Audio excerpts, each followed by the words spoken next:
Give you my favorite President Trump story. When we were negotiating with the Taliban, while President Trump was still the president, President Trump looked at the Taliban leader and said this. And he said, if you harm a hair on a single American, I'm going to kill you. Reached in his pocket, pulled out a satellite photo of the leader of the Taliban's home and handed it to him. Shut up.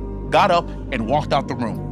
Do you know for 18 months not a single American was killed in Afghanistan? You told me in a previous interview that you told the leader of the Taliban you would obliterate him if he dared not to follow every dotted I, crossed T, comma, period. Abdul, I did. Had a conversation, had a number of conversations. And didn't you at one point tell him, I know exactly where you are, and give him the exact coordinates where he was? No, I sent him a picture of his house. He said, but why do you send me a picture of my house? I said, you'll have to figure that one out. I said, if you do anything, we're gonna hit you harder than any country has ever been hit. He said, I understand, Your Excellency. And he called me Your Excellency. I don't know if he calls Biden, but I will tell you this. We didn't lose one soldier in 18 months. And by the way, Biden got up and made a speech and he said that.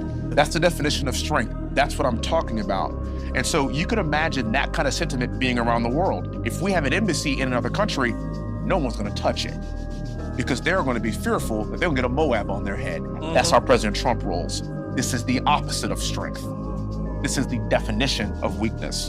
And so now we're being feasted upon by other countries when our embassies are there because the Americans aren't going to do anything about it and they don't want us there anyway.